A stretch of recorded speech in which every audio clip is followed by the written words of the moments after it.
Hi friends, ನಂದು ವಾಲ್ಪಾರೆ trip details ಇನ್ನೂ ಮುಗ್ದಿಲ್ಲ. Day 5th continuity ಹೇಳ್ತಿದ್ದೆ. 6th ವಿಡಿಯೋ ಏನೋ ಇದು. ಸ್ವಲ್ಪ ಬ್ಯುಸಿ ಆಗೋದೆ ಫ್ರೆಂಡ್ಸ್, ಅದಕ್ಕೆ ಮಾಡೋಕ್ಕಾಗಿಲ್ಲ, ಹೇಳೋಕ್ಕಾಗಲಿಲ್ಲ.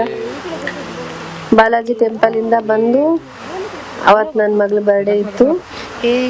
ಸೊ ಅಲ್ಲಿ ನಾವು ಹೋಗುವ ಅಂದಿವೆ ಪ್ಲೇಸು, ಟೀ ಎಸ್ಟೇಟು ಸೂಪರ್ ಆಗಿರುತ್ತೆ ಅಂತ ಬರ್ಡೇನಲ್ಲೇ ಸೆಲೆಬ್ರೇಟ್ ಮಾಡೋಣ ಅಂತ ಡಿಸೈಡ್ ಮಾಡಿದ್ವಿ.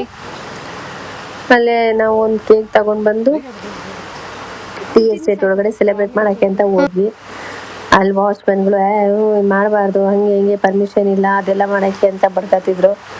ಪಾಪ ನಮ್ಮ ಕ್ಯಾಬ್ ಡ್ರೈವರು ಲೋಕಲ್ ಆಗಿರೋದ್ರಿಂದ ನಮಗೆ ಪರ್ಮಿಷನ್ ಇಸ್ಕೊಟ್ರು. ಒಂದು 2 seconds ಕೇಕ್ ಕಟ್ ಮಾಡಿ ಮತ್ತೆ ರೋಡಿಗೆ ಬಂದು ಅಲ್ಲಿ ಕಾರ್ ಮೇಲೆ ಕೇಕ್ ಇಟ್ಟು ಅಲ್ಲಿ ಕಟ್ ಮಾಡಿ, ಅಷ್ಟು ಕೇಕ್ ನಾವೇ ತಿನ್ನೋಕ್ಕಾಗಲ್ಲ ಅಂತ ಅಲ್ಲಿ ಅಂದಿವೆ ಓಡಾಡೋರಿಗೆಲ್ಲ ಕೇಕ್ ಕೊಟ್ಟು ಆ ಕೇಕ್ನ ಅಲ್ಲೇ ಮುಗಿಸಿ ಅಲ್ಲಿಂದ ವ್ಯೂನೆಲ್ಲ ನೋಡಿಕೊಂಡು ಎಂಜಾಯ್ ಮಾಡ್ಕೊಂಡು ಮಧ್ಯಾಹ್ನ ಊಟ ಮುಗಿಸ್ಬಿಟ್ಟು ಸೇಮ್ ನಮ್ಮ ಚಿಕ್ಕಮಂಗ್ಳೂರಲ್ಲಿ ಹೆಂಗಿದೆ ಅದೇ ಥರ ಸೇಮ್ ಪ್ಲೇಸ್ ಅಲ್ಲೊಂದಿದೆ, ಈ ಮುಳ್ಳಯ್ಯನಗಿರಿ ಥರ. ಬಟ್ ಅದರಾದ್ರೂ ಮೆಟ್ಲು ಹತ್ಕೊಂಡು ಹೋಗ್ಬೇಕು. ಇದು ಆ ಥರ ಎಲ್ಲ ಫುಲ್ ಸ್ಟ್ರೇಟ್ ಇರುತ್ತೆ. ಎನಿ ಟೈಮ್ ಫಾಗ್ ಇರುತ್ತೆ, ಮಳೆ ಇರುತ್ತಂತೆ. ನಾವು ಹೋದಾಗ ಹೆವಿ ಮಳೆ ಇತ್ತು, ನಮ್ಗಷ್ಟು ಅಲ್ಲಿ ಕವರ್ ಮಾಡೋಕ್ಕಾಗಲಿಲ್ಲ.